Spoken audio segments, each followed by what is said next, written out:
Welcome to a bit of a different video where I've been asked to go over how you might want to build a party in this game. I'm going to go over just general ideas and setups that you might want to use to make some good parties. So first up, for our team, let's go over the standard team that you probably want to be using, and that is, first off, you're going to want an attacker. Now, I'm not going to worry about the specific characters that I'm using right now. Let's just go over the roles first. So you want an attacker to deal damage once the enemy is broken. You want a breaker to actually be able to break the enemy. Then you want to have two supports usually to make sure you have a lot more power behind what you're doing. And usually this is going to be two buffers, but it could also be a buffer and a debuffer on top of that as well. That would also work, because when I say support, I usually mean either a buffer or a debuffer.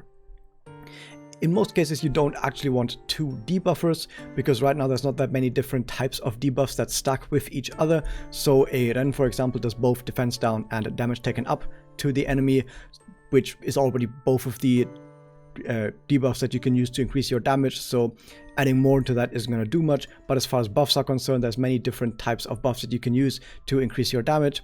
So if you're using two buffers right now, it's probably it's gonna stack better than if you were to use two debuffers. But like I said, you can also use a debuffer and a buffer on top of that. Just make sure that you have two supports in this case, buffer or debuffer. And then on the end, we're gonna have a sustain, which can be a healer or it can be a tank. Personally, I like tanks more, but it's kind of up to you what you want to do. You can take either a tank or a healer in this case. Now, this is the standard team that most people will build and most people will rock with. When it comes to the actual characters, let's not worry about that right now. But let's say, for example, that you are playing some content where you know you don't need that much sustain, where you don't need a defender, or you really just need a lot more output, a lot more punch behind what you're doing, and you don't really care too much about dying because maybe the content you're doing isn't that dangerous to you, doesn't do that much damage. Well, what if instead of having that last sustain, we just have another support? So we have three supports, which is two buffers and a debuffer in this case. You could do three buffers, but if you're using three supports, at least one of them should be a debuffer, so you're not stacking too much of the same type of buff. And then, of course, a breaker and a attacker on top of that. Usually, I'm not going to use this team, but theoretically, you could do this team on any kind of content that you can rush down really hard and kill before it can kill you. But what's going to happen more often than not is the fact that you might find some nodes that, instead of just being low danger level, are really high danger level, like nodes that can kill you really easily. Or maybe you need not just to be able to survive enemy attacks, but also heal up enemy attacks. And you might instead have a team like this, where instead of having two supports, one of those supports is going to duck down and become another sustain instead. So in this case, we have once again an attacker, a breaker, and then instead of having two supports, we have a support and a healer in this case, and then a defender over here. Now, if you're taking two sustains with you, you probably want one of them to be a defender and one of them to be a healer. Now, when I sustain, I mean sustain usually just means defender or healer, like how support usually means buffer or debuffer. So we can see that if you use two sustains, have one of them be a healer, have one of them be a defender. Two defenders is kind of bad. Really don't do that. Two healers theoretically can work, but it's not going to be as effective as usually a defender and healer as a combination is going to be. Okay, keep all of that in mind. So most of the time, you're going to either have the standard team or you're going to have this team, which is very defensive. But let's say, for example, that you kind of don't want to use an attacker, because let's say all of your characters are so powerful that the boss dies in a single break anyway. So if the boss dies in a single break anyway, you don't really need an attacker anymore. And you could do something like this, where you just have a breaker and then one sustain maybe, and then three supports, where you definitely want to have two buffers and a debuffer. You don't want to have three buffers in this case, because it's going to be a lot better for your DPS, once again, to have one debuffer at least. So this setup would worry about breaking the boss really fast and then just killing the boss without needing an attacker. Now, the next thing to keep in mind is when you are building aggressive teams, like I would call this an aggressive team, right? This one and that one as well, that doesn't have a sustain.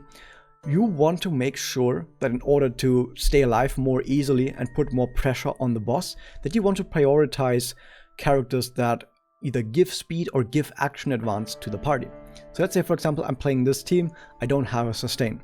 Well, I made sure to include 2 buffers that increase the speed of my party and give me action advance. I could go one step further and use, for example, something like Amabayu, who also gives action advance to the to characters.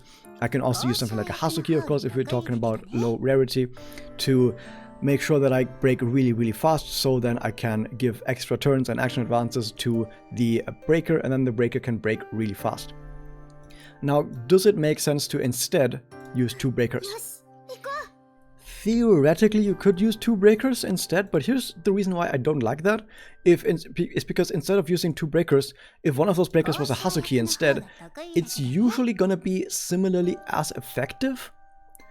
But Hazuki has a lot more uses than just having an additional breaker, because when you have 2 breakers, those 2 character slots are now only characters that break the enemy and don't do anything else. So once the enemy is broken, they don't do that much else. Instead of, you know, I guess they can take the break bonus a bit higher, like the percentage a bit higher, but they're gonna eat a lot of SP just for breaking, and they don't do much else for the party. But if you have someone like a Hazuki or a Maboyu who both give action advances and a lot of speed, they can help out the breaker to break way faster than otherwise, but they can still also have other uses like giving damage buffs to the party or being able to support the attacker as well. So that's usually why I usually decide against double breaker teams. But theoretically, you could use that, yes. Now, all of that aside, I mentioned before how you want to mix some debuffs and some buffs on top of that. Now, the reason why is, as I mentioned, having too much of the same type of effect doesn't stack very well. Let's say, for example, you have a lot of damage percent, which in this case, for example, when you look at Mami's special, it says increases all allies damage dealt by some percentage. So here you get a 40% damage up. So damage up is one type of effect that increases your damage. The other type of effect for damage is attack. So here you have attack. So you have attack and you have damage. And both of those are multiplicative with each other, which is good. That's what you want it to be. But if you now already have 40% damage up, and you now have someone else who gives damage up, like for example, your Muramura right here, who gives for special attacks another 40% damage up, that adds together. So now instead of being multiplied by 40%, another multiplied by 40%, those two add together, and instead it's multiplied by 80%, which is not as powerful as if it was multiplicative, right? So that means you want to mix attack percent and damage percent, and you want to have a lot of both instead of only having a lot of one of these. So that's something you can keep in mind. However, right now, at the point of making this video, there's so few 5-star buffers and characters giving offensive buffs in the game right now, as opposed to how many there will be in like a year from now, that right now you don't really need to worry too much about that. But maybe a year from now, when there's more specialized characters, maybe like a character that gives a crap ton of attack percentage, then maybe you want to make sure that you don't have multiple characters that only give a crap ton of attack percentage and have a little bit of a mix in there as well. Now that's the first step of team building. Now before I move on to the second step of PvE team building, I want to do a quick detour into PvP team building. And PvP team building is a little bit weird because it depends on a lot of what kind of characters you have and what kind of strategies you can make. So first off, I would tell you to go to the Exedra Discord. We have a PvP channel, Exedra PvP, where there should be a pinned document that talks about some teams you can make, because there's a lot more to go into than what I could do in a single video like this. But generally, the idea is you want to break as fast as possible, so you might want to have a team that has a lot of speed buffs, a lot of action advances, a really good breaker, which is going to be always Pluvia, but could also be someone like Rena. So break really fast. Action advances are also good. You're going to see some high-end whales, like even hyper whales that have every character in the game at A5 still run a Hazuki, because you can do some crazy Hazuki combos where Hazuki action advances Pluvia to get some extremely fast breaks in there, and then you have someone like a Muramura and a Mami at A2 giving a lot of speed, a lot of action advances, and breaking really fast. And because you're breaking really fast, the enemy can't do anything and just dies. And once your stats become really high because you have a lot of ascensions, or just because your buffs from characters like Mami are really powerful, the enemy still dies even without having an attacker. Or you have someone like a Felicia who stuns the entire team immediately while also debuffing the entire team, and then the enemy just dies before they come out of break. That's generally the idea behind PvP. Break as fast as you can and make sure that you have some way of killing the enemies during break, which yes, can be an attacker, but it could also just be a Felicia, or it could just be having good buffs. Okay, that's the thing for PvP, but like I said, for more on that, you should probably head to the Discord Exedra PvP channel, check the document in the description and in the pins, and also talk to other people, because like I said, it really comes down to what characters and even ascensions you have. There's a lot of stuff to go into there. So now next up, this is all the basics of how you make a team, but there's the next step. And the next step is you can't just build one type of team and then just take that one type of team and use that everywhere. It kind of always depends on what type of content are you doing. So if you're doing chaos mode, which I'm not going to do right now, but if you're doing chaos mode, you're going to have to make sure that you're always using only characters that the boss is weak to. So you know, I have the suggested elements right here. When you're doing content like chaos mode or some higher level tower or some higher level score attack, this suggested elements might as well say required elements, because characters that are not of these elements will take a lot more damage and they will deal a lot less damage to the boss, and it becomes really hard to still keep those characters alive and they're not going to do much damage to the boss. Really difficult. But generally, when it comes to any piece of content outside of that, is usually you just go into a fight. Okay, you just go into a fight, and because you can just always back out of a fight and throw it in the towel, no worries. What you can do is you can click this little button up here that shows you what the boss does, and you can just check the boss's ability and see, oh, it can do this passively, blah blah. Oh, I see, and then you can check the skills and see what it can do. And you can then, based on what you see in here, let's say for example we see, oh, this boss does burn. So if we have someone who gets rid of burn, that might help, but is that really important? Do we need that? And if you check the passive, oh, when the attacker is burning deals flame damage, ooh, that's really bad. We really need to get rid of burn. So you say to yourself, okay, we need to get rid of burn, so let's make sure we have someone who can get rid of burn on the team. So even if you still have the same type of team that I mentioned earlier with one attacker, one breaker, two supports, and a sustain, you can then simply say, hey, that sustain is now going to be someone who can get rid of elements like Kaide or like Yuma, for example. I could do that.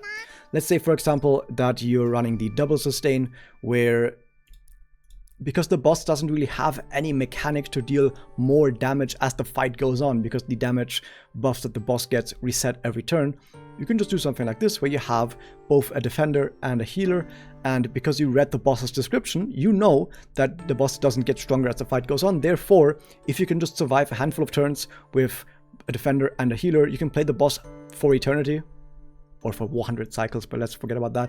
You can basically play the boss until you just win. And then you don't need to worry about the other three characters, right? So this is the second step in team building, is figure out what the boss actually does, and then once you identify what the boss does, figure out how you can actually use your characters to work around that. But that kind of depends on exactly what the boss is actually doing. So for example, I made some other videos where I go through all the characters in nightmare mode, and for every single chapter I do that, where I talk about what the boss does and what characters and abilities might actually help with that kind of boss. And this is something that you can use with building your teams. So for example, I might say something like, oh, this boss has a buff that can be removed. And I might say something, oh, here's characters that can remove buffs, like a 4-star Ayame, she can remove buffs, or a 3-star Hazuki can also remove buffs. And you look at their roles and see, oh, they're debuffers. Oh, since they're debuffers, they go in the support slot. Awesome, I put them in the support slot here. Awesome.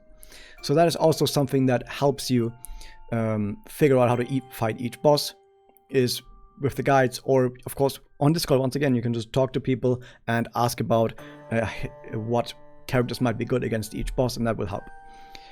Now there's one other thing I need to mention when it comes to team building, is the order of the characters. You might think the order in which the characters are in from left to right doesn't really matter that much, and you're right, for the most part it doesn't matter.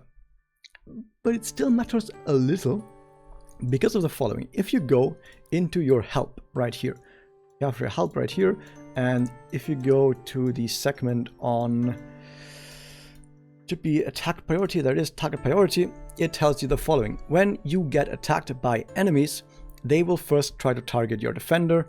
They might also target your healer, buffer, and debuffer. And then lastly, they might attack your attacker or breaker, and you can see the chance of being targeted. So most of the time, your defender will get targeted. And least of the time, your attacker and breaker will get targeted. And that is usually because the defender is the one who's going to be able to survive the most hits, and the attacker and breaker will usually survive the least amount of hits. So the game is throwing you a bone, but making sure defenders actually get hit naturally more often. So if we know that, how can we use that to our advantage if we know that defenders get attacked most often and attacker and breaker get attacked the least often? And more so specifically if we know that attackers usually are the squishiest of all characters and usually die very fast if they get targeted. Well, we can do something like this, where we put the defender all the way over here and make sure that if the defender gets hit with a proximity attack, that they don't splash onto your attacker, for example. So there are attacks in the game that, of course, single target, where it doesn't really matter where anyone is. And there's attacks that are AoE that hit the entire team, where it also doesn't matter where anyone is. But there's also proximity attacks, which hit not just the main target, but also the targets around the main target. So in this case, if Sana gets hit with a proximity attack, it hits, of course, Sana and then whoever is next to her, which is only one character because she's at the very edge in this case. That's awesome. So that also means, however, that you might want to have to put someone next to your defender who is actually able to shrug off a little bit more hits than other characters might. So in this case, I put my mummy here because I went into the stats and looked at the HP and the defense and saw that she actually has more than, for example, my Ren does. So I put her here because out of all of my supports, she is actually able to take the more hits because Ren is more squishy. And then I put all of my more squishy characters all the way on the other side, specifically my attacker. I want my attacker to be as far away as possible from all of the other characters that have a higher priority. So you see I put a breaker next to her because breaker also has a low priority of being hit. So the chance of my attacker taking damage in this case is lower than if she was, for example, in the center. Like, here's the worst thing you can do, is you have your attacker in the center right next to your defender. And then maybe like a support on the other side. Because now there's a really high chance with proximity attacks that this attacker is gonna get hit.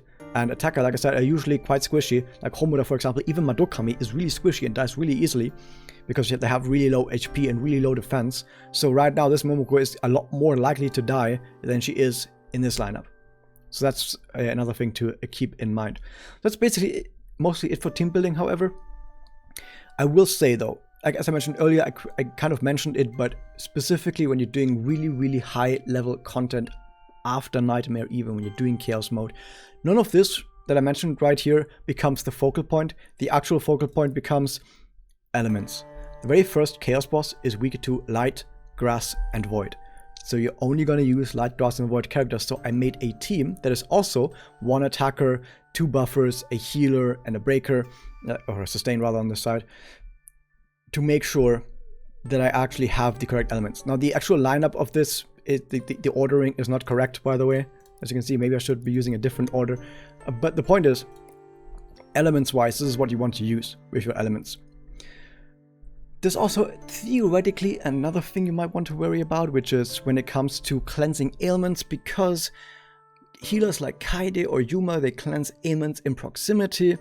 And there's bosses that punish you if you attack them with an ailment on you, like Birdcage, but also multiple score attack, and multiple chaos bosses do that, where you want to make sure that the healer that can heal without attacking is on the side so that they can pass turns and heal the ailments off of characters that do need to attack. And it gets a bit wibbly wobbly, but don't worry about all that stuff. It's really weird side stuff that you're going to probably figure out yourself if you're actually going into a boss fight and noticing, I can aim my proximity attacks better to hit characters that need to hit the boss when it is their turn, and can have characters that don't need to hit all on the side. Let's say, for example, I had a Yuma as well on the target on the side here. So if the entire party was getting ailments right now, if the entire target was getting poisoned, for example, and the boss gains a bonus if the person hitting them is poisoned, then I can just not worry about targeting Yuma or Kaede with the cleanse, and instead I target Madoka in the center every single time, and it cleanses the ailments of all 3 targets that have to hit the boss when it's their turn. That's basically what I mean. Because if the other 2 don't get cleansed, like if Yuma and Kaede don't get cleansed, it's okay. They don't need to hit the boss. That's, like I said, that's something really weird that you don't need to worry about right now. So yeah. So this is kind of the idea when you're fighting chaos bosses, where the element is the only thing that really matters. So you then have to worry about, can I actually make a team that functions to like have a attacker, breaker, 2 support, sustain team with the correct elements? And that's going to be more important, but that kind of depends on which characters do you have. Did you actually roll for all the best characters of each element? Because you don't need to just have a good character. You need to have a good character of each element. Oh, that gets a lot more difficult. But yeah, that's basically the idea behind team building in general. But I can really just say, if you look at a boss and you can exactly figure out what the boss does, and then you're also using characters of the correct element to make sure that you have the element that the boss is weak to on all your characters, you can defeat almost all, if not all, nightmare bosses, even with just 4-star characters. So be ready to experiment a little bit and make sure that you can perfectly counter all of the boss's special abilities, and that's about that. But yeah, that was that. I hope you guys enjoyed this. Subscribe button, ring the bell, and I'll see you guys next time.